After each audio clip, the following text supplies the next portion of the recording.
In the 1990s, Suzuki took a gamble with a vehicle that looked like it was designed by throwing random car ideas into a blender. The result was the Suzuki X90, a two-door, two-seater SUV that left people scratching their heads. Was it a sports car? Was it an off-roader? Was it just a weird experiment? Suzuki thought it was onto something, but the world had other ideas. This is the story of the Suzuki X90, a vehicle that dared to be different but ended up as one of the biggest automotive oddities of its time. The Suzuki X90 was first shown as a concept at the 1993 Tokyo Motor Show. At a time when people were buying sensible sedans, family-friendly minivans, and practical SUVs, Suzuki decided to create a tiny two-seater SUV with a removable T-top roof. It was an unusual mix. It had the height and ground clearance of a small SUV, but it was as compact as a coupe. The company believed there was a market for fun, small off-roaders, and by October 1995, production began. Underneath, the X90 was based on the Suzuki Sidekick, also known as the Suzuki Vitara in some markets. The platform was known for being simple and reliable, but instead of a boxy, rugged SUV, Suzuki designed something round, quirky, and small. It measured just 146 inches long, 67 inches wide, and 61 inches tall. It had a wheelbase of 86 inches and weighed around 2,400 pounds. That is lighter than many compact cars at the time. The engine under the hood was a 1.6-liter four-cylinder G16A, making 95 horsepower at 5,600 revolutions per minute and 98 pound-feet of torque at 4,000 revolutions per minute. Buyers could choose between a 5-speed manual transmission or a 4-speed automatic. The X90 came in rear-wheel drive or four-wheel drive versions. It had McPherson struts in the front and a coil spring suspension in the rear, making it more comfortable on the road compared to more rugged SUVs. On the inside, the X90 had 2 seats and not much else. The cabin was simple but came with features that were decent for the time. It had dual airbags, anti-lock brakes, power windows, power locks, and a rear defogger. Air conditioning was optional, and some models had a dealer-installed 6-disc CD changer. Cargo space was almost non-existent. There was a small trunk, but a space-saver spare wheel took up most of it. When the Suzuki X90 hit showrooms in 1996, people were confused. It did not fit into any category. It was too small to be a practical SUV, and it was not fast enough to be a sports car. It was different, but not in a way that convinced many people to buy it. Suzuki imported 7,205 units to the United States.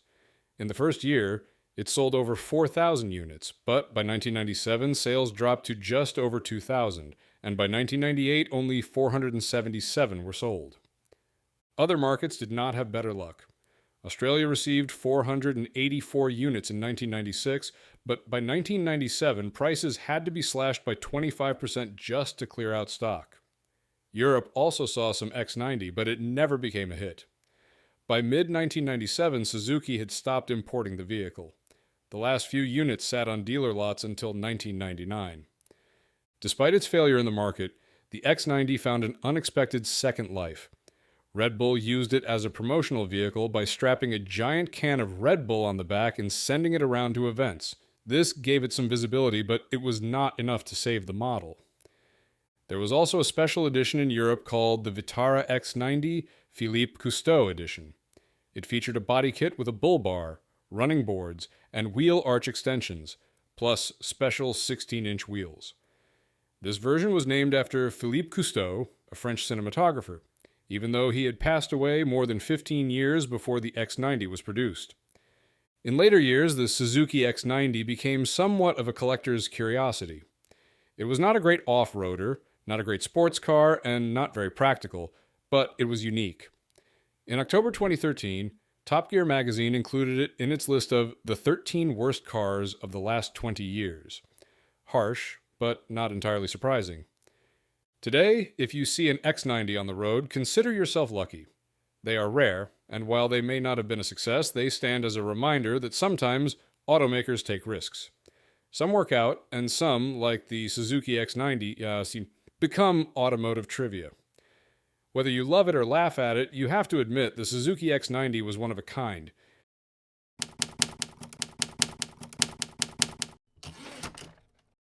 In the early 2000s, Chevrolet did something unexpected. They introduced a vehicle that didn't quite fit into any category. It was not just a pickup truck, not just a convertible, and certainly not a sports car. It was a strange mix of all three. This was the Chevrolet Super Sport Roadster, better known as the Chevrolet SSR. When it was first revealed, people were confused. Some were intrigued, others skeptical. It had a design that looked like it belonged in the 1950s, but was loaded with modern features. It had a retractable hardtop, something usually seen in luxury roadsters, yet it had a truck bed. Chevrolet took a gamble on nostalgia, but things didn't exactly go as planned. The Chevrolet SSR started as an idea inspired by Chevrolet's advanced design trucks from 1947 to 1955. Those old trucks were known for their curvy, rounded design. Chevrolet wanted to bring back that classic look while mixing in modern technology. The idea was first shown to the public as the Super Sport Roadster concept car at the 2000 Detroit Auto Show. The reaction was strong, and Chevrolet saw potential in turning this concept into a production vehicle. It wasn't long before the Chevrolet SSR made its way into production. The model was built on General Motors' GMT 368 platform, which was a modified version of the GMT 360 platform used in the Chevrolet Trailblazer and GMC Envoy. Despite being built on an SUV platform, it didn't behave like one. Instead, it was designed to have a lower stance, giving it a sportier feel. One of the SSR's most unique features was its retractable hardtop roof. Chevrolet partnered with Karmann, a German company known for convertible roof engineering, and American Specialty Cars, the company responsible for building it. With the push of a button, the roof would fold away neatly, transforming the truck into an open-air cruiser. The SSR officially entered production for the 2003 model year, and an early example was chosen as the pace car for the 2003 Indianapolis 500. Under the hood, the first models were powered by a 5.3-liter Vortec 5300 V8 engine, producing 300 horsepower. It was paired with a 4-speed automatic transmission. Performance was decent, with a 0 to 60 miles per hour time of around 7.7 seconds. It wasn't slow, but it wasn't exactly fast either. Considering its weight of nearly 4,760 pounds, it was more about cruising than outright performance. People liked the way the SSR looked, but there were complaints. The 5.3-liter engine felt underpowered for a vehicle that was supposed to have some muscle. Chevrolet listened and made changes for the 2005 model year. The old engine was replaced with a much more powerful 6.0-liter LS2 V8 engine. This was the same engine found in the Chevrolet Corvette of that time. It made 390 horsepower and significantly improved acceleration. With this upgrade, the SSR's 0 to 60 miles per hour time dropped to about 5.3 seconds when equipped with the new 6-speed Tremec T56 manual transmission. Chevrolet had finally given the SSR the power it needed. The manual transmission was a big deal. It was something enthusiasts had been asking for, and Chevrolet delivered. The 6-speed manual added more excitement to the driving experience, allowing the driver to have more control over the power. In the 2006 model year, Chevrolet made slight adjustments to the LS2 engine, bumping the power to 395 horsepower for the automatic transmission version and 400 horsepower for the manual transmission version. Inside, the SSR was well equipped. It came with leather-trimmed bucket seats, a power-adjustable driver's seat, and dual-zone air conditioning. The steering wheel was wrapped in leather, and the dashboard had a mix of retro and modern styling. The audio system included an AM/FM stereo with a CD and cassette player. Yes, a cassette player, even in the mid-2000s. Chevrolet also offered an optional Bose 6-speaker premium sound system and XM satellite radio. On the outside, the SSR had large 19-inch front and 20-inch rear cast aluminum wheels, giving it a bold stance. The rear cargo area was carpeted and had optional teakwood decking with metal strakes, adding a touch of classic styling. The entire bed was covered by a body-colored tonneau cover, keeping the cargo area hidden. Despite its unique looks and improved performance, the SSR didn't sell as well as Chevrolet had hoped. The price was one issue. At around $42,000 in 2004, it was expensive for what it offered. The mix of styles also left some buyers unsure of what they were getting. Was it a sports car? Was it a truck? It didn't quite fit into the traditional categories. Sales struggled, and by 2006, Chevrolet decided to end production. Only about 24,150 units were ever made. The final SSR rolled off the assembly line on March 17, 2006. The last one was finished in a two-tone black and silver paint scheme. Just like that, the experiment was over. Over time, the Chevrolet SSR has found its place among collectors and enthusiasts. It is not a common sight on the road, making it stand out even more when spotted. Some appreciate it for its bold styling, while others enjoy it for its Corvette-powered performance. Whatever the opinion, it remains one of Chevrolet's most unusual creations.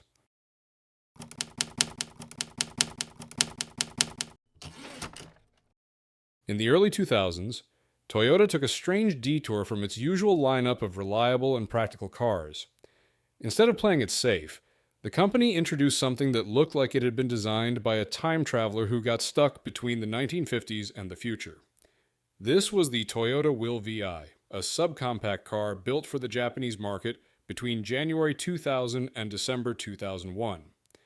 It was part of a bold marketing experiment called the Will Project, where Toyota joined forces with other Japanese companies like Panasonic, Asahi Breweries, and Kao Corporation to create a series of consumer products aimed at young, trend-conscious buyers. While the idea of a car designed with input from a beer company and an electronics manufacturer might sound interesting, the execution left many people scratching their heads. The Will V was unlike anything Toyota had built before. Its design was a mix of old and new, with a shape that didn't quite fit into any category. The most striking feature was the reverse-rake rear window, a design choice that had been seen before in cars like the 1959 Ford Anglia and the Citroën Ami from the 1960s. Instead of sloping back like a normal car window, it leaned forward, which was supposed to reduce glare and heat inside the cabin.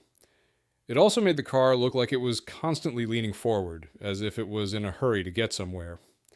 The body had corrugated sides, giving it a unique texture that set it apart from the smooth, rounded designs of other cars at the time. The front and rear ends looked almost identical, making it difficult to tell which way the car was facing at a quick glance. Inside, the Will VI had an unconventional layout. The interior was designed to feel cozy, almost like a small living room on wheels. Instead of separate bucket seats, the front and rear had bench seats, allowing up to 5 passengers to sit comfortably. The gear shift was mounted on the dashboard, which freed up space between the front seats. Toyota used warm colors and soft materials to make the interior feel more inviting, a contrast to the more traditional car interiors of the time. While these features made it a unique driving experience, they also made it clear that Toyota was aiming for a very specific kind of customer, one who cared more about style and atmosphere than performance. Speaking of performance, the Will VI was not built for speed or power.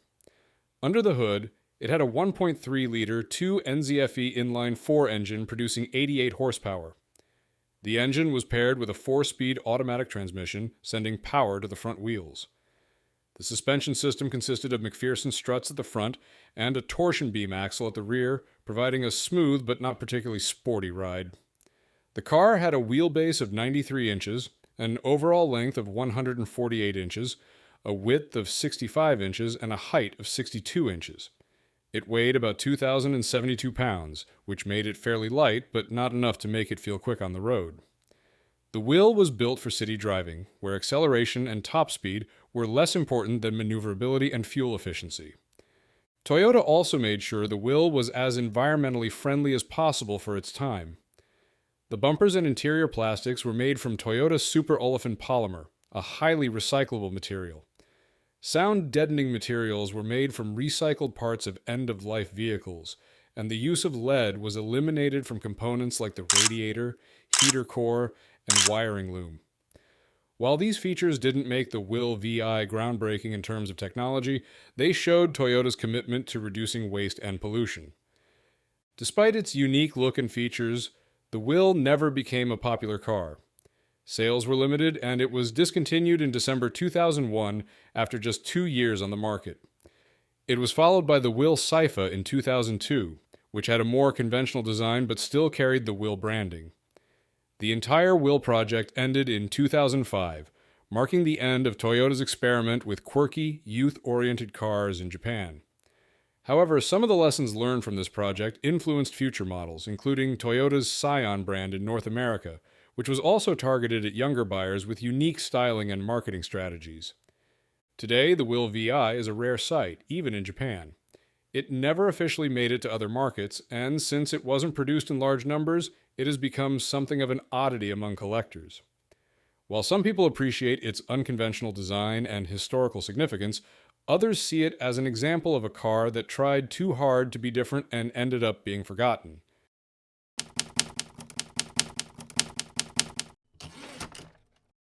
The Pontiac Aztek is one of the most talked about cars in automotive history, but not for the reasons Pontiac had hoped.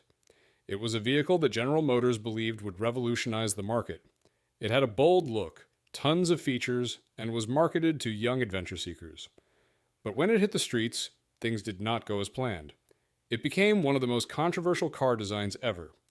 It was meant to start a new era for Pontiac. Instead, it became a lesson in what happens when an automaker takes a risk that backfires. But was it really as bad as people say, or was it just ahead of its time? Let's dive into the full story of the Pontiac Aztek and find out how it went from a big idea to a sales disaster, then somehow became a pop culture icon. The Pontiac Aztek was first introduced as a concept car in 1999. General Motors wanted something new and exciting to shake up the automotive market. The design was led by Tom Peters, the same person who later worked on the Chevrolet Corvette C7. At the time, Pontiac needed a hit.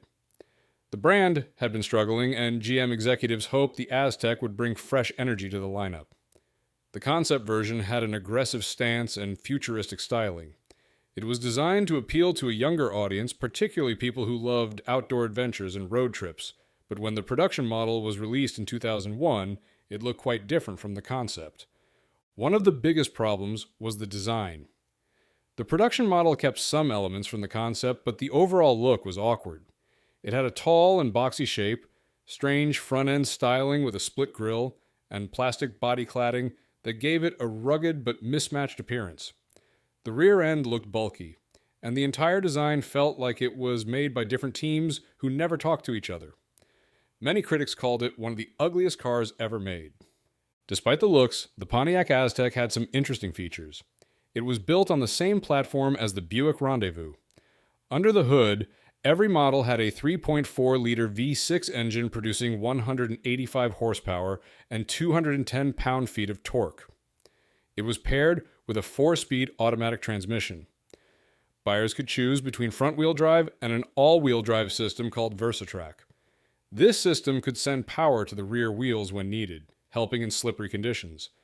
The Aztek was not a true off-roader, but it was designed to handle a variety of road conditions. Inside, Pontiac focused on making it practical. The rear seats could be removed completely, giving it a huge amount of cargo space.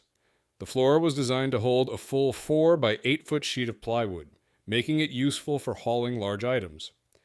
Instead of a standard center console, the Aztek had a removable cooler. It also had a built-in air compressor and an optional tent package that turned it into a mini camper.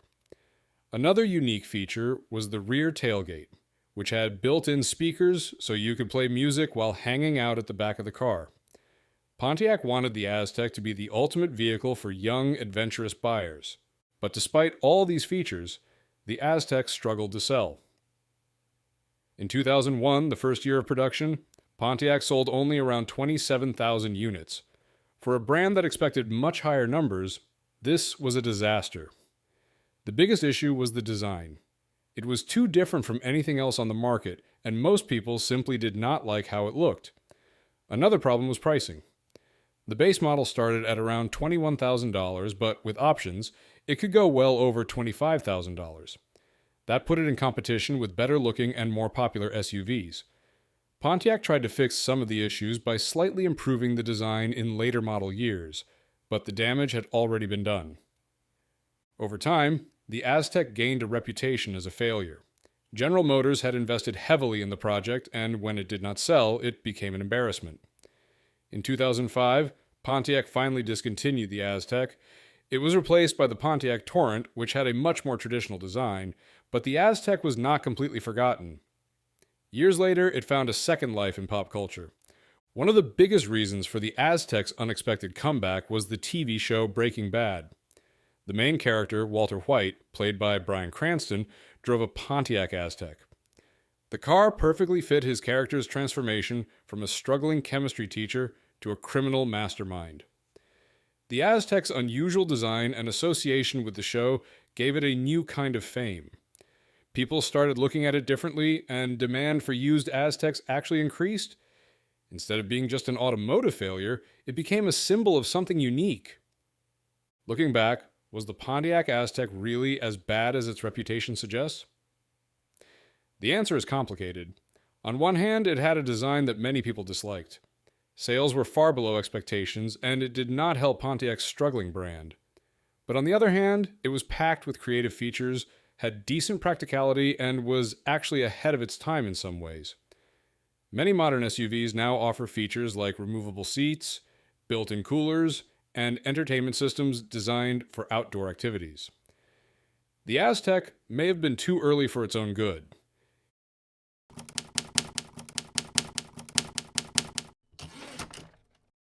In the world of custom-built cars, there are wild experiments, one-off concepts, and things that make you wonder what the designer was thinking. But then, there's the Sbarro Super 8, a car so unusual that it makes you question how it even exists. Imagine a Ferrari, but instead of a sleek Grand Tourer, it's a stubby little hatchback. It looks like someone took a Ferrari 308 GTB, chopped it in half, and said, "Yeah, that works." But this is not some backyard project. This is the work of Franco Sbarro, a Swiss engineer who spent his career building some of the strangest cars in automotive history. But before I continue, yes, I know this video is about production cars, but I couldn't control my urge to talk about this. The Sbarro Super 8 was introduced in 1984 at the Geneva Motor Show, and it instantly confused and fascinated car enthusiasts. The idea was simple. Take the performance of a Ferrari 308 GTB, mix it with the compact practicality of a hatchback, and see what happens. But as you might expect, the result was anything but practical. Franco Sbarro was already known for pushing boundaries. His company, Atelier de Construction Automobile ACA, had been creating custom and concept cars since 1968. Just 2 years before the Super 8, he built something called the Super 12, a hatchback powered by 2 Kawasaki 6-cylinder motorcycle engines fused together to make an inline 12. It was ridiculous, fast, and completely impractical. The Super 8 was meant to be a more reasonable version of that idea, well, as reasonable as a Ferrari-powered hot hatch can be. The chassis was taken from a Ferrari 308 GTB, but heavily modified. Sbarro shortened the frame to fit the new hatchback design, making the car just 124 inches long, about 6 inches shorter than the already compact Volkswagen Golf GTI of the time. The body was made from fiberglass, a material Sbarro frequently used in his projects. The front end had a distinctive look with a louvered nose panel covering the headlights and a chin spoiler. The side profile had flared fenders and straked air intakes ahead of the rear wheels, clearly borrowing from Ferrari's own design language. At the back, quad upturned exhaust outlets and a painted heck blend completed the aggressive appearance. But the biggest surprise was under the hood, or rather, behind the seats. The Sbarro Super 8 had a 2.9-liter Ferrari V8 engine, obviously from the 308 GTB. It had dual overhead camshafts, 4 valves per cylinder, and Bosch fuel injection, producing between 240 and 260 horsepower. Unlike the Ferrari, which had a longitudinally mounted engine, the Super 8 placed it transversely, similar to a mid-engine sports car like a Lancia Stratos. Power was sent to the rear wheels through a 5-speed manual transaxle. Inside, Sbarro didn't skimp on luxury. The interior was trimmed in brown leather with cloth inserts extending across the seats and door panels. The dashboard and door caps featured wooden accents, giving the cabin a mix of sportiness and classic luxury. A three-spoke Momo steering wheel wrapped in brown leather sat in front of Veglia Borletti gauges, including a speedometer reading up to 174 miles per hour and a tachometer that redlined at 10,000 revolutions per minute. A gated shifter, power windows, and a Clarion stereo system with a cassette player and equalizer made sure the driver had some entertainment, though hearing that Ferrari V8 screamed behind you was probably entertainment enough.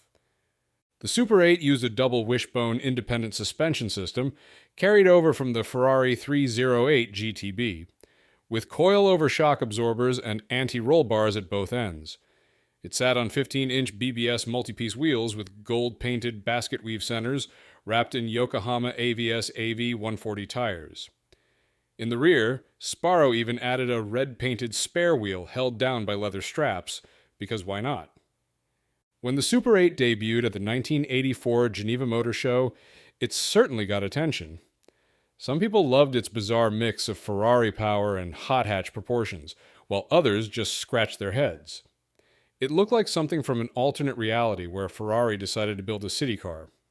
But despite its uniqueness, only one was ever built. Maybe that was the plan all along, or maybe Sbarro realized there wasn't exactly a huge market for Ferrari-powered hatchbacks. Over the years, the Super 8 has remained a mystery to many. It has been passed between private collectors and occasionally surfaced at auctions, but it never entered mass production.